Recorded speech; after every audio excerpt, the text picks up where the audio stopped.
Bonsoir les amis, nous sommes le mardi 9 mai 2017. Ce soir nous accueillons monsieur Marcel Bafo, bonsoir. Bonsoir. Vous êtes le président de la Ligue de football de la Guyane.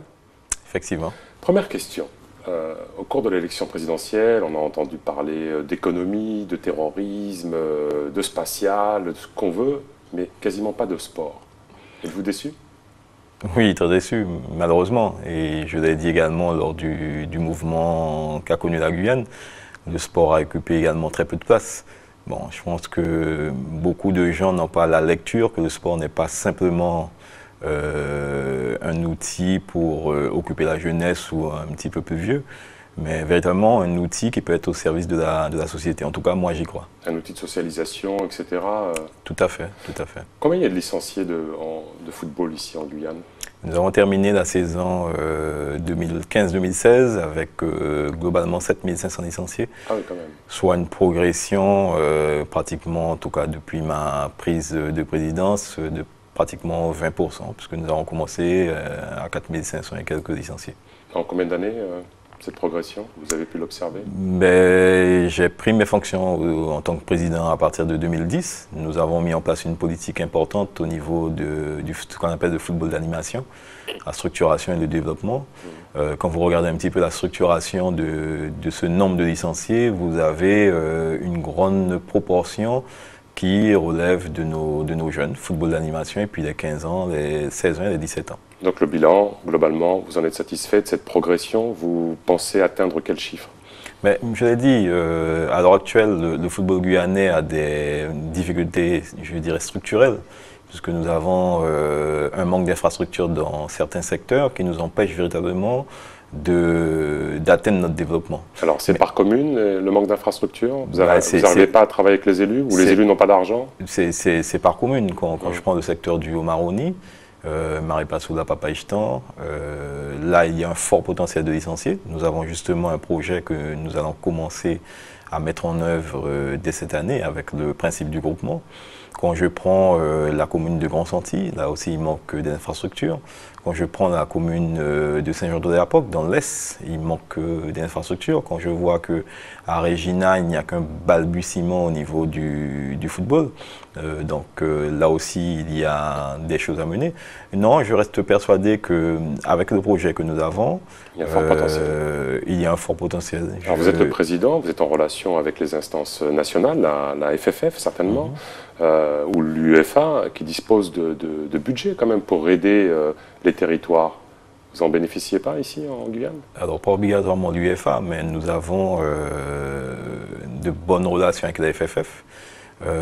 L'actualité du football montre que nous avons une forte demande, en tout cas Guyane, Martinique, Guadeloupe, Saint-Martin, d'adhésion à la FIFA. C'est justement parce que nous lorgnons sur les fonds FIFA et les fonds de développement FIFA qui vont nous permettre, nous, de nous prendre un autre envol. Alors, pour nos téléspectateurs, le passage par la case FIFA, on va dire ça comme ça permet à une équipe de Guyane d'être un peu plus indépendante, un peu plus autonome par rapport à la FFF?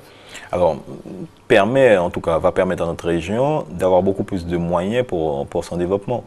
Lorsque le président Infantino, le président de la FIFA à l'heure actuelle, est venu à la présidence, il a mis en place un fameux fonds qu'on appelle des fonds Forward. Ces fonds Forward sont versés chaque année à chaque pays membre de la FIFA et s'élèvent à la somme de 1 250 000 $. Quand vous regardez les deux derniers qui ont adhéré à la FIFA, dont le Gibraltar, c'est globalement 32 000 habitants.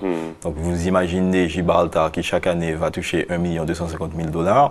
Si nous avions cette manne financière, la Ligue de football de la Guyane aurait été mieux maître de son destin, notamment en termes d'aménagement, en termes d'aide pour nos clubs et puis pour notre développement harmonieux sur l'ensemble du territoire. Pour passer à l'acte et faire en sorte que la FIFA finance la Fédération de football de la Guyane? Mais déjà, cette adhésion FIFA.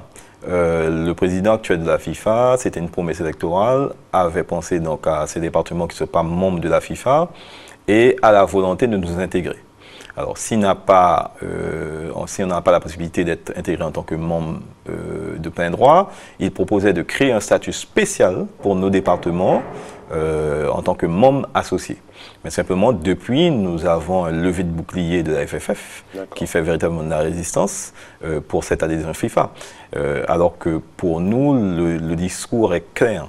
À l'heure actuelle, la FFF n'a pas obligatoirement les moyens de notre ambition de développement. Donc, pourquoi nous empêcher d'aller voir ailleurs alors que cette adhésion FIFA en tant que membre de plein droit ou en tant que membre associé ne va gêner en rien, nullement, notre adhésion au niveau de la FFF.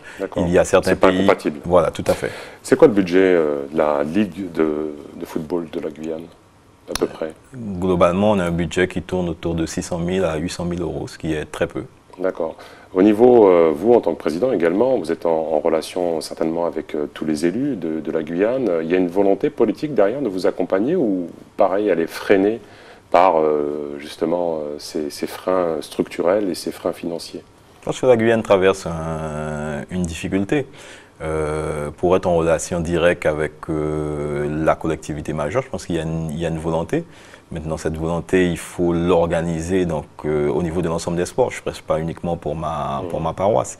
Il y a un fameux plan territorial de développement du sport. Je crois qu'avec le Cross-Guy, il faut qu'on y arrive, c'est-à-dire qu'on pose nos ambitions pour le sport en Guyane en général, à court, à moyen et à long terme, sans quoi dans 20 ans, nous serons encore là avec les mêmes difficultés structurelles que nous connaissons. Et je crois également que dans certaines communes, et j'insiste sur certaines communes, il n'y a pas obligatoirement la volonté d'un développement, en tout cas du football. Des fois, en plus dans des communes où vous avez un club unique, ce fameux club unique, dans certaines collectivités communales, n'est pas du tout aidé. Et là, on ne pourra pas me dire que c'est la volonté de l'État, c'est uniquement la volonté de la collectivité en question qui est, vous avez des noms en marche. Bon, le foot masculin, certes, oui. Mais vous avez aussi une ambition pour le foot féminin, le futsal, ce sont des champs sur lesquels vous vous penchez? Oui, tout à fait, tout à fait. Ça marche, le foot féminin, ici? Alors, le foot féminin, depuis quelques années, nous avons pris le pari de mettre en place des actions pour booster la demande. Est-ce qu'on peut dire à nos jeunes téléspectatrices qu'aujourd'hui, il y a des clubs qui se professionnalisent, notamment dans l'Hexagone, et que ça peut être aussi une ambition réelle pour nos jeunes guyanaises? Ça peut être une ambition, mais nous sommes véritablement au stade du développement. À l'heure actuelle, nous savons, par rapport aux actions que nous avons fait disséminer sur l'ensemble du territoire, qu'il y a un potentiel. Exemple, on fait des plateaux sur Saint-Laurent-du-Maroni, vous avez à peu près 80 à 90 petites filles qui répondent à l'invitation de la Ligue de football, donc ça veut dire que la demande est là.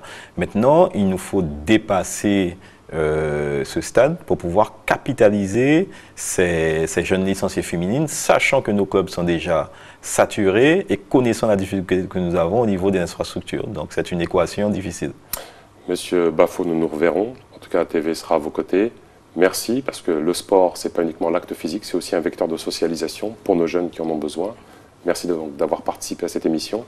Les programmes continuent sur ATV Guyane. À bientôt les amis.